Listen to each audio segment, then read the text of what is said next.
Right. Hello, everyone. My name is Morgan, and I'm an event coordinator at Politics and Prose, and I'd like to welcome you to PNP Live. A few housekeeping items before we begin. First, I will soon drop a link in the chat where you can purchase the book Punch Me Up to the Gods straight from PNP's website, and a reminder that we're offering shipping on all orders. You can ask our speakers a question tonight by clicking on the Q&A button at the bottom of your screen. And we'll try to get to as many questions as we can toward the end of the program, but we apologize in advance if we don't have time to address your question. Also, there are auto captions for this event by hitting the live caption button at the bottom of your screen, or you have the choice to turn them off using the same button. Let's introduce tonight's guests. Brian Broome, a poet and screenwriter, is a Leroy Irvis Fellow and instructor in the writing program at the University of Pittsburgh, where he is pursuing an MFA. He has been a finalist in the Moth storytelling competition and won the grand prize in Carnegie Mellon University's Martin Luther King Writing Award. He also won a VANN Award from Pittsburgh Black Media Federation for journalism in 2019. He also lives in Pittsburgh. Broome will be in conversation with Jason Reynolds, an award-winning and New York Times best-selling author. Please give our guests a virtual round of applause. Thank you, Morgan. Thank you, Morgan. So before we get started, Brian, let me just say a few quick things to the audience. Everybody who is here, we appreciate you. Thank you for coming this evening as we celebrate the great Brian Broome's memoir, Punch Me Up to the Gods. Really quickly, I know we all come to show love. Truth is, best way to show your love is through your dollars. So what I would love for you to do is make sure that you purchase this book, not just from anywhere, but purchase it from Politics and Prose. The link is in the chat. I love you, you love me, we all love Brian. Show your love with your money, right? Our bookstores need it, right?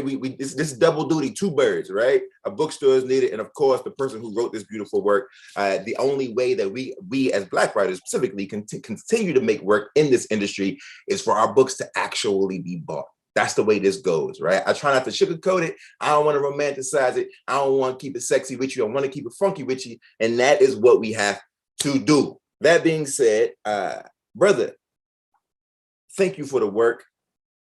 Thank you for what you've done here. It's funny, Brian, because I read this book a long time ago, and I remember reaching out to Rakia, letting her know how I felt about it.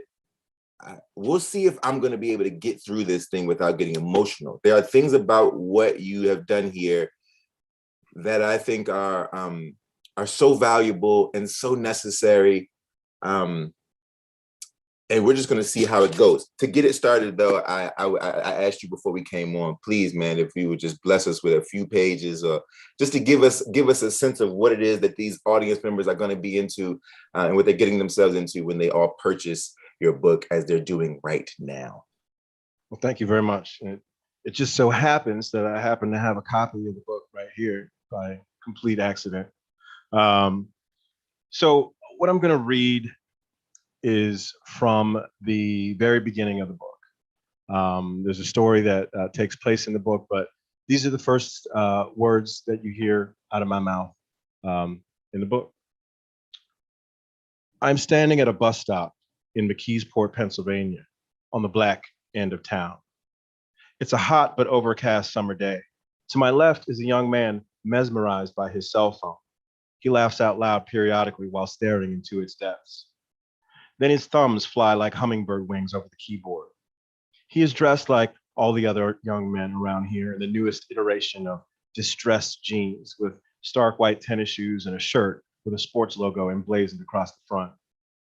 I notice him only because a little boy wearing an almost identical outfit in miniature is circling around and around his feet like a toy train. The toddler, who is doing all the things that toddlers do with their newly found feet, pitches forward with full force onto the sidewalk, enormous toddler head first. The women around me gasp, and so do I. Some of them take halting steps toward the boy. Pearls are clutched while We all wait for the young man, who I assume is the boy's father, to pick the boy up and tend to him. The boy's wails are high-pitched and ear-splitting. The child's name is Tuan. "Shake it off, Tuan," the young father says, glancing briefly down at the boy and then turning back to his phone.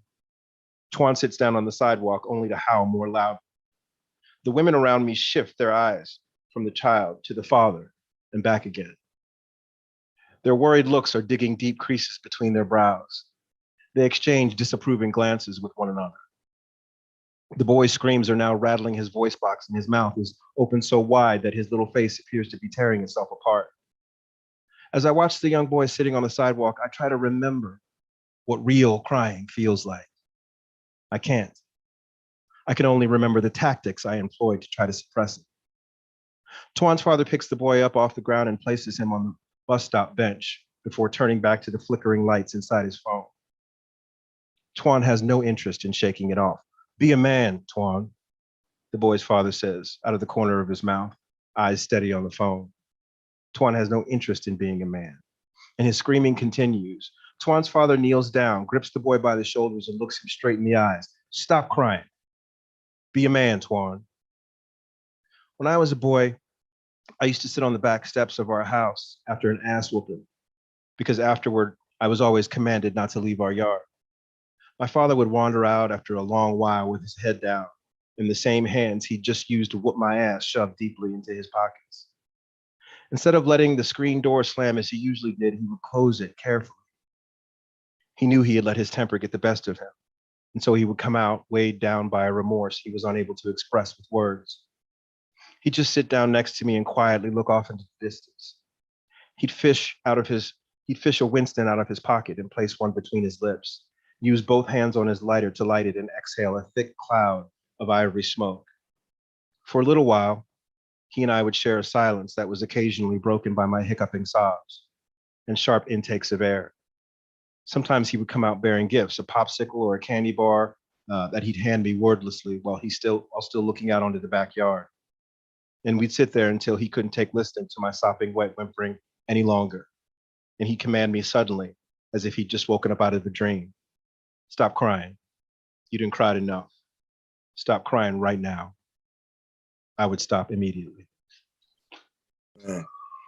You know, really quick, audience members, please put your questions in the Q&A. We're going to get to them at some point. So if you have any questions, the Q&A tab is working. Please put your questions in the Q&A. Listen, I want to start. Thank you for reading, brother. Thank you. I appreciate that. Mm-hmm. I want to start with, I know that you began this book in recovery. Right. And so my question is, because I've had family members in recovery and people close to me go through AA and NA. What do you think? When I'm working, and the thing that happens to a lot of us writers is when you're working on something and you're writing something, the tricky part about it is that you're alone with yourself. Yeah. Right? It's you and all the things that you can no longer run from. It's you and all the voices you can no longer hide from. Are there correlations that you've experienced with recovery from alcoholism and bringing forth oneself into fruition for the writing of a book, right? Like the creation of a book and the creation of a whole self, right? Yeah. These two sort of things are there any correlations that you can pull from that you experience in this process? Every correlation, like really, when I started writing this book, there are a lot of things in this book that I don't want anybody to know. And when I would hesitate to write it, I would think to myself, well, how bad do you want to stay sober? Because there's a saying, in recovery, you're only as sick as your secrets. And I would think about that before I would hesitate to write something that I really thought should be written down, something that might help somebody else. You're only as sick as your secrets. So, as you said, writing is a very lonely process. It's a solitary process. You don't know what's going to happen. You're telling a story to somebody that you can't see. You can't gauge their reaction. But I look at this work as part and parcel of my recovery. It's the first thing that I'm putting out there. If you're only as sick as your secrets, everybody who read this book is going to know mine, well, not all of them, but enough of them, that it's going to sting a little bit, when they read some of the things that I'm greatly ashamed about. So yeah, I think more succinctly to your point, like, the correlations are all over the place. They're there from the beginning of the book all the way to the end, and I hope that writing it helps to make me a better person, and I hope that people reading it recognize maybe something in somebody that they know, or maybe in themselves. I mean, I think for me, it's that self piece has been it was interesting, right? Because you're doing things in the book that hold the mirror up to the reader, especially if you're a man, like especially if you're a Black man. It is which is a very specific experience. Yeah. Right. As is a Black woman, by the way, which may be the most specific experience in this country. Right. One could argue. But as a Black man, it's such an interesting thing because there are so many moments in the book where I'm forced to grapple with my identity. Right. I'm forced to grapple with my decision making. Right. With my cowardice in moments. And so when I think about sort of the 12 step and I think about sort of the idea of making amends, there are so many moments in the book where I had to ask myself, do I have the courage to make amends with me? Yeah. With me? Do I have the courage to forgive me, to ask me for forgiveness, and then to grant that forgiveness, right? You know what I mean? And it was super like, man, I'm talking like watershed moments, brother, watershed moments, that I, like, there's a moment on the bus, and we'll get to it in a second. There's a moment on the bus that I want to talk about, but first I want to frame the motif of the bus, right? Because you're doing something very different than most people do in a memoir. There's this interesting sort of motif that you're using with the public transportation, and with this character of Tuan, right? And so can you give us? And I'm trying the reason that I'm a little frantic at the moment because I'm excited to talk to you, but also because I'm trying to figure out how to not give the book away. So for the audience, of everybody watching, first of all, you should have already read it by now. As I know it's due, but like, let's get to it. You know what I mean? I'm trying not to spoil it for you, but can you just talk about Tuan, the innocence of Tuan, why Tuan, because I thought it was genius to use this person, this human, but also use this person as a device, as a storytelling mechanism, which you do geniusly. Yeah, somewhere in the city of Pittsburgh, there's a young boy named Tuan who does not know that he's been used as a literary device in a book. Maybe he'll find out one day. He's gonna be like, "This was me." Exactly. Anybody who knows me can tell you that I write on the bus all the time. Like, I would just be writing on Facebook, like different people that I see. I'm fascinated by, characters. The people that you see on public transportation, they get really real, like really, really real.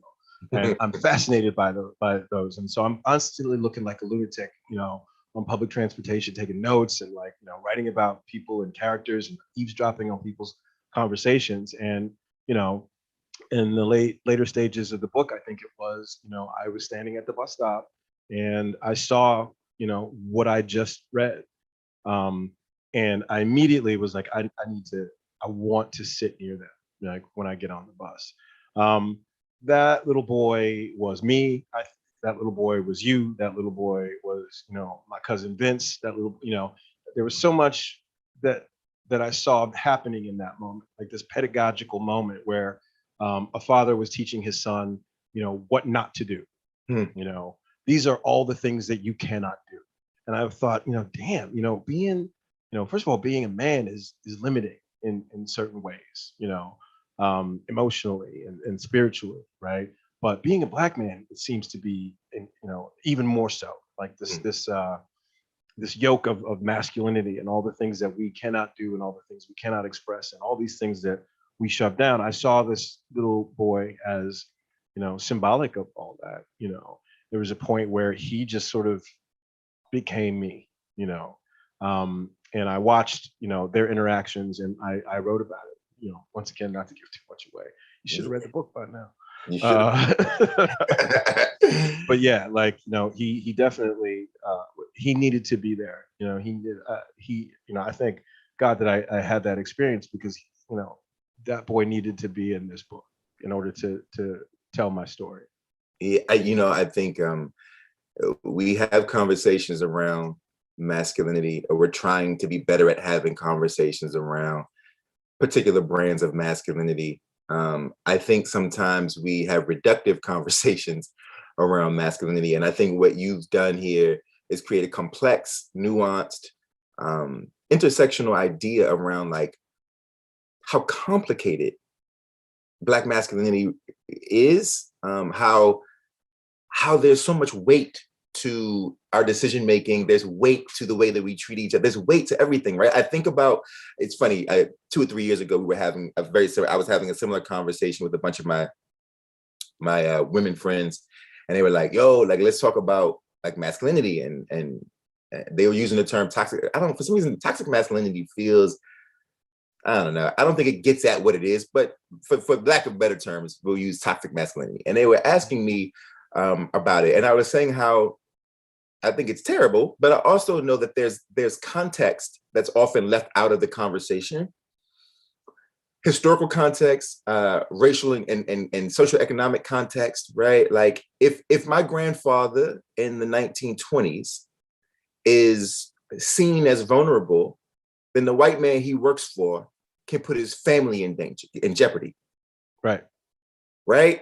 What that looks like 60 years from now is a man telling his child not to cry. Yeah, that's right? Exactly. I'm so glad you said that. I'm so glad you said that because, you know, I've had comments from people who read the book, you know, like, you know, why are you attacking, you know, masculinity? I'm not attacking masculinity. I'm interrogating, you know, where this specific brand of, you know, masculinity among Black men comes from. You know, it comes from a very specific place. Yes. You know, Bell Hooks talks about it. You know, this book didn't happen, you know, all from me. You know, Bell Hooks has a book called We Real Cool, you know, Black Men and Masculinity, wherein she interrogates where these different brands of masculinity come from, right? You know, people, you know, my father is a character in the book, and people just automatically want to cast him as a villain. And I'm like, no, you don't. Did you get to the end of the book? You know, so yeah, I want to talk about what this idea of masculinity is and what it isn't. You know, does it mean, you know, specifically, I'm going to take care of my family, I'm going to be a provider, or when did it turn into I'm going to dominate, you know, anything that crosses my path? There's the line that I'm, you know, I think I'm talking about in this book, like through these stories. Yeah. I think about your father. I mean, your father as a I hate to say it's a character, but your father as a human who happens to be featured in the story. His story from the early parts of the story when we find out your father loses his job, right? And this moment is a triggering moment that changes everything. Yeah. In the household, your relationship, everything, because now this man who basically had a job, had one job he could do, and he can't do that job anymore. He didn't feel like he could do anything else. And suddenly his entire, like, his insecurities are exacerbated. Yeah. And what it looks like is abuse. Yes, that's exactly right. That's exactly right. You know, he didn't have, you know, I mean, when we're talking about the 70s and the 80s, we weren't talking about all this shit that, you know, he didn't have a way to process his grief. He didn't have a way to process his anxiety. He didn't have a way to process his, what I believe was depression, you know. And, you know, what I'm talking about in the book, I think, is, you know, when you don't have a ways to process these tender feelings, you know, which I think men are often denied, you know, we're shamed out of them, you know. It often looks like abuse, you know, which is terrible. That's just not an excuse. No. I am talking about, you know, men looking at our lives, you know, and wondering what we've been shamed out of, you know, and thinking about what we've been shamed out of, and is it shameful to actually have these emotions and process them and deal with them in a grown-up way, rather than, you know, really channeling all of our energy into, you know, these ideas that you know the culture promotes, which is usually like anger and lust. You know, those are the two things that we get allowed to do. You Sex know? and violence, man. Yeah, exactly. Sex and violence. Yeah. Real quick before we continue, Morgan, somebody's saying that they couldn't hear us in the Q&A, Morgan. I'm guessing that's gone now. I guess it's good. Morgan, you there? Morgan took off. No, it's good. Okay. Sorry. Just want to make sure, because Brian dropping gems, and I want to make sure everybody can hear what's being said.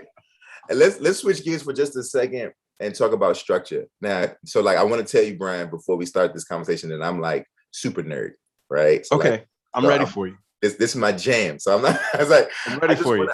Honestly, I just want to ask, like, so you chose We Real Cool. Yeah. The great legend, Queen Mother Gwendolyn Brooks. Absolutely. Right, which is a genius thing to sort of frame your work around. And I guess my question, first of all, I just want to know how. I want to know, because that shit to me was like a stroke of genius, right? Like I'm reading it, and I'm sure at some point I need to. Kiese and I, when I got the book, I remember me and Kiese were talking on something, and I was like, "Hey, yo, you read this Brian Broome joint?"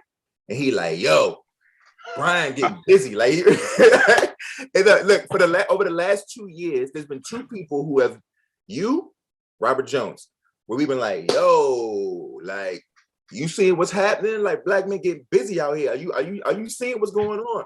And so I guess I want to know, like, how did you find it, brother? How did you find? Because I read that poem 1 million times. I could probably recite it by heart. I would have never thought to break it line for line, and it fits. It works perfectly for what you're talking about. How did it happen? Well, I mean, first of all, I'm a slave to the braid. Like I love a braided narrative. Like I will braid narratives together all day long. All day. And I thought, and again, props to Bell Hooks, but when I read the poem, and it wasn't even that long ago that I read the poem, like I read it and I was like, she's talking about, Black masculinity. Like that's exactly what she's talking about, right? Right. And I was going to people like, that's what she's talking about, right? And I thought I had this, I thought it was like this sockdologer of an idea. I was the only one who thought of it, right? But then I went and found out, Bell Hooks had already, she put me to the post, and she had written this beautiful book that is hard for me to read. Bell Hooks is so smart that I'm just like, what? I mean, you're reading passages over and over again. But when I read it, I thought, and I would read it over and over and over again. And that's really just how it happened. I read the first line and be like, that reminds me of this story when this happened and this happened and this happened. And the next line, oh my God, there's like 3 stories that I have that fit this line. And it just really came together like organically like that. And like, I went and I looked up Gwendolyn Brooks, like her interviews on YouTube, and I waited for her to say masculinity. And she said something in one of the interviews that really was like, okay, I have to write this. She said, the story behind the poem is that she was walking down the street in Chicago and she walked by a pool hall and she saw 7, boys, in a pool hall doing very manly things, right? And she said, I wonder what they thought about themselves. And when I heard her say that, I thought, okay. And I thought about all my stories that went with each line. And I was like, what did I think of myself, at that time? These boys in this pool hall, the Golden Shovel, are exuding confidence. And I just remember being scared all the time. So it was just like this 180, from what I thought she was expressing. And I thought, well, I could tell the same stories, but just in the opposite, Sure. the opposite way. We thin gin. Yes, I am a drunk, we strike straight, me trying to shoot straight is not a good recipe for success, so it just came about like that. I just started thinking of the lines and knowing that I have so many stories that were the opposite of the intent of what these boys were going for. Yeah. Do you know the poet Essex Hemphill? Oh, that name sounds super familiar, but I couldn't name a poem. Do you know the documentarian Marlon Riggs? I do know Marlon Riggs. Tongues Untied, of course. Tongues Untied. So Essex Hemphill is in Tongues Untied. Okay. And Brothers Day died of AIDS in early 90s, but he's a Washington, D.C. dude. Is it okay if I read you something really quickly? Absolutely, please. because when I read your book, and when I noticed, obviously, when I noticed We Real Cool, the weaving of We Real Cool, all I kept thinking was like, damn, Essex Hemphill. Essex Hemphill, there's a poem called The Father, Son, and Unholy Ghosts. I'm just going to read you a few quick parts of it. And it's just, please, brother, please read this poem. It says, we are not always the bravest sons our fathers dream, nor do they always dream of us. We don't always recognize him if we have never seen his face. We are suspicious of strangers. Question, is he the one? I stand waist deep in the decadence of forgetting, the vain act of looking the other way, insisting there can be peace and fecundity without confrontation. The nagging question of blood hounds me. How do I honor it? I don't understand our choice of angers, your domestic violence, my flaring temper. I wanted tenderness to belong to us more than food or money. The ghost of my wants is many things: lover, guardian angel, key to our secrets, the dogs we let sleep, the rhythm of silence we do not disturb. And it goes on, but I think what you have done here and what Essex Hemphill was trying to do in the 1980s, the 85, 86, I think you will see a kindred spirit in a way that, like, when I read it, I was like, yo, this is like, if Essex had written a memoir, it would have been called Punch Me Up to the Gods. Nice. But check that out. That's deep. Thank you. Yeah, man, please. Yeah. Again, folks listening, please put your questions in the Q&A box. We're going to get to them in about 10 minutes. If not, I got a million questions to ask, but I would much rather you all want to engage. I think, for me, whenever we do these things, this is a family affairs. This brother, y'all know me, ain't nothing formal. This is what it is. And so we'd love to have your questions so that we can engage in some discourse. For those of you who read the book, ask away. For those of you who haven't, this is your chance to get some insight on what this book is about. I'm sure you see what he's dealing with here, what he's working with here. And it's a work of genius. So the idea around memoir, right? People always be like, oh, Jay, you should write a memoir. And I'm like, everybody's still alive, brother. I can't write no memoir. I can't write. Everybody's living, you know what I mean? And so so here's the thing. Before I ask the question about memoirs, right? The idea around memoir, if you were to go back to like the 15th century, right? Back then, way back in the day, people, like, the term memoir was actually meant like you write something for it to be remembered. Right. And then in the 17th century, it became writing something that is remembered. Right. Like, I'm writing something that I am recollecting. Before that, though, it was writing something to be stamped, right? So that you can remember this. You know what I mean? My question is writing a memoir about your life, and it's your story, but you have to implicate other people, right, who are part of your story. One, how does this work in terms of your family dynamic? And two, this is based on your memory, your perspective. Were there anyone who had refuting ideas? And if so, do they now remember it differently, right? Do they now see it differently? I love this question because, first of all, there was some uncomfortable phone calls. There were some names that needed to be changed. But what is really remarkable to me in terms of writing this, like, is these watershed moments, like these big, huge, things in my life that I remember decades later, enough to write them down. I'll turn to the person who was with me and they'll be like, I don't remember that shit at all. Bro. Like, what are you talking about? Like, it was nothing to them.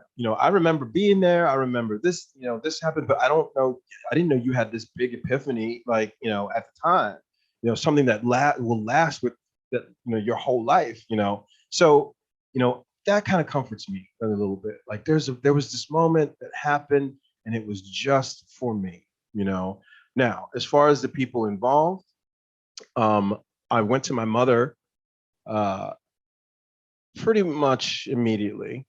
And my mother is not a kind of person who wants, she's an old Black woman. She's like, I don't want my business out there. Of course. You know, don't be telling people my business. Your business stays in the house. You know, I was raised like that.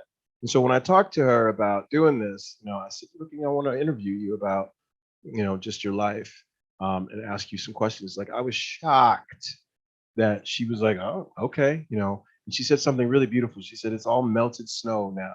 It's all melted snow now. So, you know, just have at it. And I literally stuck, you know, this microphone that I'm using right now in her face. And I asked her some deeply personal questions that she answered.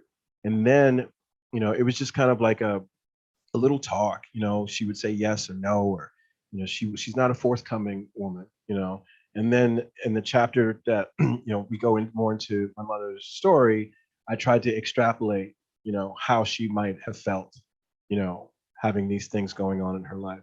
And the biggest reward I think I've gotten from writing this book is, you know, she told me she wasn't going to read it because my mother don't like to read nasty shit. She said, you know, I don't want to read about all. I don't want to read it, but she's a God-fearing woman. Like, she's like, I don't want to read about all your nastiness, you know.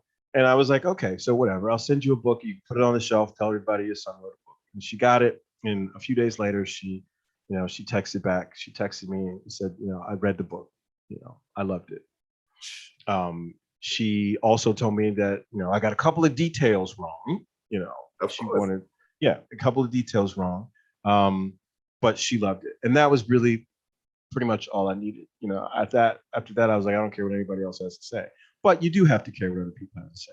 The jury is still out on my brother, whom I love very much, but, you know, I don't know that he likes it or not. You know, he hasn't read it. He may read it. We may have a talk about it. My sister loves it. You know, my family so far, it's been a pretty positive response. You know, I haven't heard from anybody who recognizes themselves yet, or if they do, they want to keep it quiet. You know, but you know, the thing about writing a memoir, they say, is that, you know, if you didn't want to be in my memoir, you should have treated me better.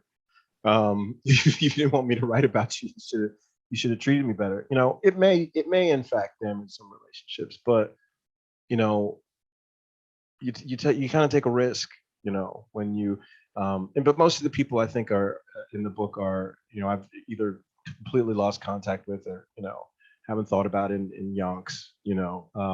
But you know, it's newly out, so I guess the jury's out in some of those cases. The ball is rolling.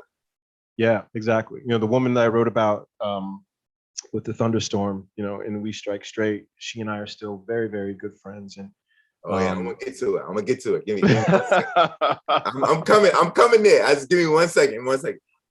You know, right. It's super interesting. Yo, man, mothers are something, right? Oh yeah. Oh yes. And I resented my mother for so long, you know, until I put this microphone in her face, you know. Not until then. I mean, her story became more clear, you know, when I got sober. You know, that's when the healing, I think, began between she and I. And I think that's why she let me put a microphone in her face. You know, I don't have to hide my purse from you no more. So maybe we can talk. You know, so yeah, it was a deep moment. You know, I had a moment, a similar moment. My mother, I was being interviewed by somebody for some TV show, and they wanted to talk to my mom, and they wanted to ask all about my life and her life. And I told her that this person was going to call, and they might ask about her drinking problem. And my mother says, "Do I have a drinking problem?" True story. Wow. And then stop drinking. What? I've been drinking my whole life. I'm talking like I was a 6-year-old making my mother cocktails. Sober. Been 3 years now. Wow. The mere notion that perhaps she was putting her son in a mix that she didn't even know. Once she became clear, it was like, wait, what? It was like this weird thing that happened. That's amazing. That is an amazing story. Mothers, man. Mothers. Yeah. But my mother has made it clear that ain't nobody gonna call her. Ain't nobody finna call me. I'm not gonna talk to nobody. If anybody come to the house, they getting cussed out. Like, you know. Yeah. My mother is all the many shades of the Black mother, man. Yeah, exactly. She's a gentle soul, but she's also a private soul. made it very clear that I'm proud of you, but don't have nobody call my house. Like, I'm not gonna do it. I'm not gonna do it. Yeah. All right. So look. Speaking of like people in the story and people that you got history with and people that had to see all this, I don't know how to ask the question except for to ask you to explain what pussy math is. I just want you to pussy tell math. There are a lot of people who are good at pussy math. There are those who can carry the remainder, those who can divide, not you though. Yeah. Exponents. Not me. I cannot do pussy math. Oh, I tried, and the paper came back with a big old red F on it. Right. Man. That story is a special one to me because it's a story that at the time caused so much pain. It was such a painful thing for the two of us, I think, when it happened, although it was more painful for me than it was, for her, it was I shouldn't speak for her. It was painful for me. Right. And when I went to write it, the scene was just ridiculous. Like, it is just hilarious to me now. It's one of those things you can look back on and be like, that is some funny shit. Like, it's like, it's a good one, man. I thought I was gonna die, at the time. But I look back and I'm like, just the visuals of it are just ridiculous, and I am very fortunate that, the other person involved has been friends with me ever since. Like, that's a gift, and we joke about it. She joked about how hard I was trying, just like bobbing for apples. For everybody listening, to give some context, he basically is having a sexual experience with a woman. Yes, and it did not go well. It didn't go well. He's trying to go down on her. And what did she say to you? And this is true. She really said this. This is absolutely the truth. It's stuck in my head that night. This was decades ago, and it stuck in my head. She said, "Come up here." I said, "You want me to keep trying?" She said, "No, because every time I look down at you, you're looking at my pussy like it's made out of math." Hey, that honestly. It's one that when you all read the book, which you all will read, by the way, you should buy it right now for Politics and Prose. When you read the book and you get to that, it is, so Brian is like he's a technician when it comes to the language. Ain't no wasted words, right? I mean, he gets busy, but that part, it couldn't have been better if it were fiction. Like, it's so brilliant, man. And like, shout out to her for nailing it. Perfect. Yeah. I will tell her. You should give her. She deserves royalties on this joint.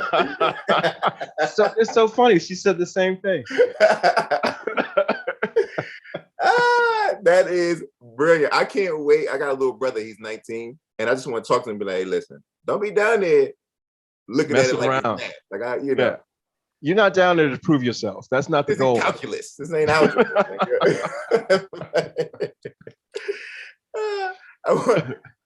We still got time for questions, but I want to make sure I don't want to miss nothing. Oh, okay. She's this is Morgan telling me to say the thing that I always say about put your questions in the Q&A box, y'all. We got a bunch of questions in there. I'm going to get to them. I promise I got 2 more questions, and then I'm going to get to your questions. But I had to make sure that we mentioned pussy math because that's just genius, right? And all of you can take that now. Everybody's heard it. Yes. You can steal it. You're not stealing it from me. You're stealing it from a friend of mine from a long, long time ago. Just make sure you tell them what book it is so they can go buy the book too. All right. Here's what I want you to do. I have 2 more questions. And this question is I believe in, like, I'm really interested in, like, place. But mainly I'm interested in place and its relationship to person. Because I believe that, like, when I lived in Brooklyn, Brooklyn lived in me. Mm-hmm. I live in DC now. I'm back in DC, and DC is sort of like what's happening in my body. Right. How can you connect Ohio during your time there to who you were during that time? If you had to figure out how to create an analog between your feelings about Ohio and your feelings about yourself, Mm-hmm. what would that analog be?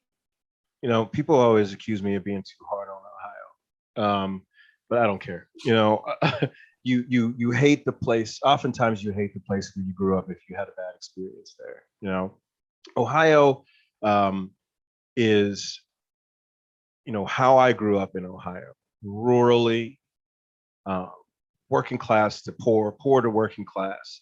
You know, it accounts for a fear that I think I still have today. You know, one of the things I talk about in the book is James Baldwin and how much I admire him.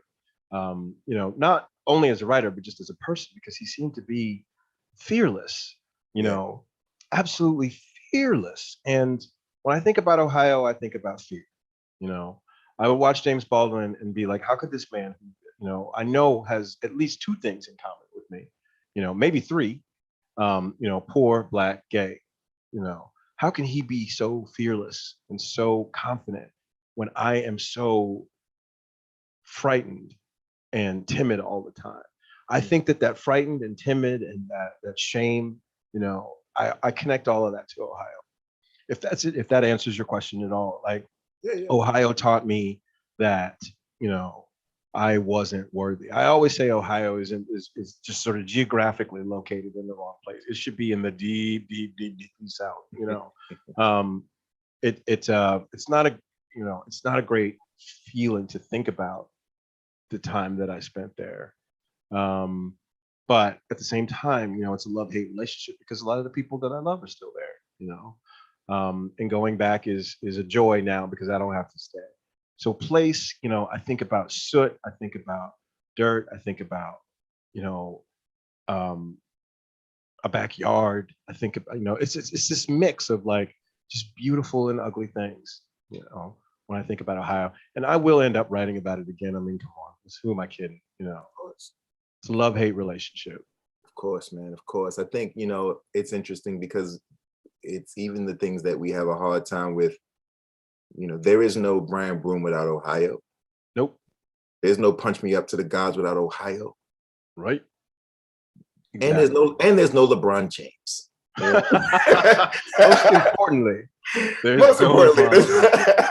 there is no Toni Morrison. There's no Toni Morrison. You know, so we got to have Ohio. We what can we do? You know, there's going to be more Toni Morrisons and LeBron James coming from there. Toni Morrison loved Ohio though, which is weird. Yeah, well, it's weird. I don't know. My last question, brother. I ask everybody that I do any kind of book event with the same last question. I'm going to ask you. I've asked everybody this question, and I'm always curious of the answer. What would you thank your 10-year-old self for? Ooh. Oh my gosh. That's a good question. What would I thank my 10-year-old self for? You know, I would say all my interests, jump rope, playing with dolls, writing, dancing, crying, being silly, all those things that I was told not to do. I think that my 10-year-old self packed them away. He didn't destroy them. I think that my 10-year-old self put them away for a later date, and just kind of hid them so that nobody else could see them. And he knew that you're going to need these later. You know, I give my 10-year-old self credit for that. Now, along the way, you know, there was some faltering, there was some, you know, some things did get lost. But I think even then I knew, you know, that those things that everybody was telling me were wrong and they were inappropriate for a boy to do. I think I knew then that those things would one day serve me. That's what I would thank him for. Man, we're all so grateful for 10-year-old Brian, man. And I'm grateful for you now. Punch Me Up to the Gods is a masterpiece. I think it's one of the most human books I've read in a long time. It's not a trauma story. I know everyone's going to try to make it into that, I'm sure, and it's not. It's just a story of a life and the complex nature of masculinity, specifically as a Black person, and everything else, the intersection of race, class, sex, like everything is in this thing. I mean, it's all there, right? A whole life examined, and from what I gather, triumphant. And you should be proud, not just of your book, but of your life. It's been a long time. Kiese is one of those guys too, but it's rare to see such courage on the page. And I'm just grateful for you. Thank you. Yeah, man. This book, and I don't want to get schmaltzy or anything, but like, it is all about, one of the big things that it serves for me is just trying to be a better person. Like, I do not ever want to be the person that I was, never again. So I am working towards, being honest with myself, being more forgiving of myself, being more forgiving of others, just being a better person. Like, one of the things that you do in addiction is you go around, and one of the steps is you go around and you say you're sorry to people that you've hurt in the past. And one of the biggest things that I had to learn was, like, I did that. I went around and I said my sorries. One of the things that I had to learn was, like, some people that I apologized to were like, fuck you, I don't accept, and they don't have to. And that's like it stings, but that I say thank you to them too, for helping me to know that my actions have consequences, and that I just want to be a better person going forward. It's dope. Yeah. We're going to get to some of the questions. We got about 13 or so minutes left, about 10 minutes left. So I want to get to some of the questions. First question is from Stephen Cooper. Stephen says he wants to know, do you have an audiobook? Is there an audiobook version? And did you read it? I did. Yes, and I did. That was a crazy experience. Oh, it's crazy. Right? It's brutal. Oh, yeah, it really is. I thought it was going to be easy. I thought, I'm just going to go in and read the book. You have to emote. You have to act. You have to It's crazy. And they're like, oh, Brian, can you stop? Take a sip of water. We can hear your mouth sticking. It's like, what? Yeah, exactly. Or like you're in the zone, and and then you mess up one word, and then you got to go back. And it's brutal.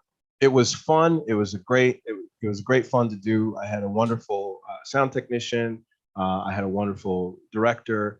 It was at the church recording studio here in Pittsburgh, and it was a great experience. And when I write another book, I'd love to do the audio for it again. It was a good time. So yes, I think it's on Audible and like other sources. I can't remember exactly where, but yes, there is an audio book. So Rakia asked a couple of questions, but we're gonna skip hers for now. Yeah, exactly. She tried. That's what they do. They try to plant questions and all that. We're not doing that right now, Rakia. Even though the second one is a good question, so I might come back to it, but we're not doing this right now. She's gonna be mad. It's okay. It's fine.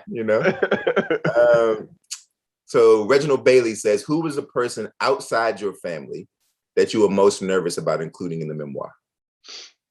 Oh, nobody. Who outside of my family? Like, really? Nobody.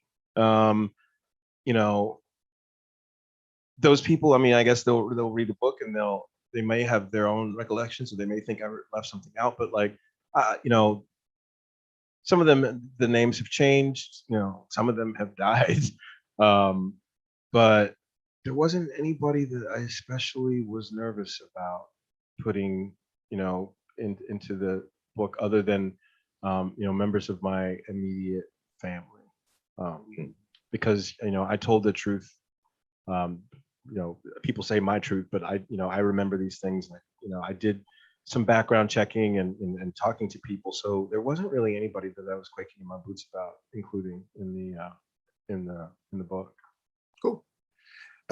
Jamie says, Rakia says that we're being rude, and we are. So okay. I'm gonna get you. I'm gonna get back to you. Jamie says, this question is for either of you, but I'm not gonna answer it, buddy. So this question is for you, Brian. I'm a man of mixed race, and when I can, I write. I often feel a pressure to represent my identity when I do, to give my unique perspective on things, and that is always in the back of my mind. Is representing your identity something you embrace in all of your writing? Do you not worry about it, or is it something you still struggle with? I tell my students, I tell my Black students, like, you don't always have to write about being Black. Right. Write your space alien, sex fantasy, write your period piece, write your, fairy tale, write what, it doesn't always have to be about representing an identity. I mean, for me, when I write, it somehow always comes back to that. Like if I tried to write a space alien, fantasy, it would come back to it. I don't know why. But I also just like writing silly things too. Right.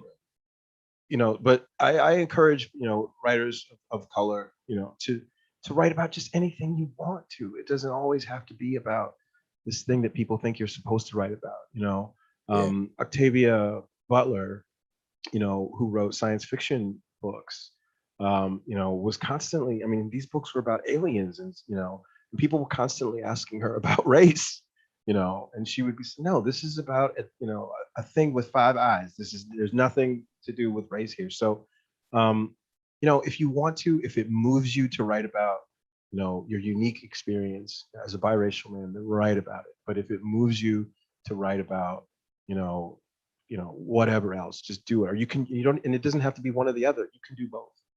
I think that might be Baldwin's most underappreciated quality, was that he chose to write Giovanni's Room, and he chose to write it as his second book.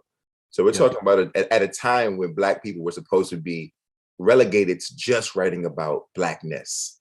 Right. And he was like, I'm gonna make a left turn. I'm gonna make a left turn right here. I'm gonna write a sweeping romance. Yeah. So, I try to tell, like I said, my students, just write about what moves you. If it doesn't move you, then you probably shouldn't be writing about it. There it is. I love this question. It's from Veronica Smith. It is, what does grace mean to you after processing these memories? Just, right now, I think we're living in kind of like angel devil time. Do some, it's a very strange thing. Like, somebody does something wrong and they are, canceled or whatever. Or somebody, we have these binary views of, what people are. Very simplistic views of what people are. And I know that in my life, I have not been the best person all the time. And like I said, people have told me like, fuck you, I don't forgive you. But I had to sort of learn how to forgive myself in some ways. And I feel strongly like if I'm going to allow myself that grace, then I really should be looking at other people more in more than just this black and white way. Grace means to me like to try as much as you can to absorb the complexities of somebody else's humanity. That's what it is. I mean, sometimes you can't take it, and they can't be complex enough. Sometimes some things some people you just don't fuck with. But like, I try now to extend the grace that I have extended to myself to other people. I don't always win. I don't always do it, but I try, and that's what it means to me at this point. That's dope. Last question from Sharita. Oh wait, man, I got to ask Rakia a question. All right. Rakia has a good question. I'm sorry, Sharita. Wait, Sharita wants to know what's one of the unexpected outcomes of writing the book? Just, I feel a little bit more at peace with myself. The unexpected outcome I talked about earlier is with my mother. I think we have a closer relationship now that I have written this book, and she knows me a little bit better now, and I know her a little bit better now. So that's a really great benefit of having written. Always a good thing, brother. Yeah. Healing is important, man. Yeah. All right, Rakia, here we go. Last question. Everybody should know that Rakia is his editor. So yes, she is. Editor extraordinaire. So she basically is throwing him an alley-oop right here. But let's see. Here it goes.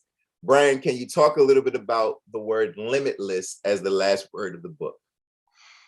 You know, like that was literally the last word of the book. You know, I don't think that, Rikia can tell you better, but like, I think I wrote that word and I was done. You know, we were handing in like the manuscript. And I really didn't know what was to come next, you know, but I did feel less restricted, you know, in terms of like what I want to do. Like, I felt like trying things, you know. I felt like maybe I am a writer. Maybe this is what I'm for, you know. Maybe all this time has just been building up to this, you know, moment. Maybe that's, you know, and I just began to think in a way that I didn't think previously. You know, the way that I thought previously was like, well, you know, just bring some money in. I wasn't thinking about feeding my soul at all, in any way, shape, or form. I was just trying to fly under the radar. But limitless, I think, to be more succinct about my answer, means just that. Like, you know, I feel like there are a lot of things that I could do now, and that I'm not afraid to try certain things that I would have been terrified to try before, you know. And it means being, you know, unencumbered by this shame, you know, that has burdened me, I think, my whole life. The shame of, you know, there was shame for me in being Black. There was shame for me in being poor. There was shame for me in being gay. All those things are gone, you know. And that makes you feel like you can, you know, just shedding that shame, you know, I do feel limitless at this point. Man, I think we'll all be made better for it, brother. You are a gift to the world. I make it a habit to tell Black men to their faces that I love them. So I love you, Brian. Thank you. And I'm grateful for what you've made here. And I hope this is just the beginning of whatever is to come. And I hope I'm around to see and read and listen and hear and laugh about whatever it is that you got coming up, whenever that might be. Even, hey, look, invite me to your cookout, brother. If you're doing something, I'm trying to come to Pittsburgh. Like, it ain't gotta be no book shit. Like, we could just hang out. You know what I mean? All right, I'll call the crew. Yeah, call it. We make it happen, man. Like, we love you, man. We proud of you, brother. And I mean that with all sincerity. We love you, and we are proud of you, and we are grateful for what you have contributed to our story. You know what I mean? Thank y'all for coming out. Please, everybody. I know Megan Morgan coming on in a second, hopefully. And in the meantime, I just want to quickly say thank you to you, Jason. Like, you know, you are, you know, an inspiration to me as well. Thank you. Morgan, thank you, and thank you to Politics and Prose. I really enjoyed being here. Yes, thank you for coming to Politics and Prose and doing this event with us. Jason, thanks for moderating this event, and definitely thank you to our audience. PNP wouldn't be anything without the readers and the folks who actually watch our events. And please buy Punch Me Up to the Gods from Politics and Prose. Without supporting the books, we wouldn't be able to have events like that. So thank you, everyone, and we wish you a good night and stay well read. Thank you, everyone. Later. Good night.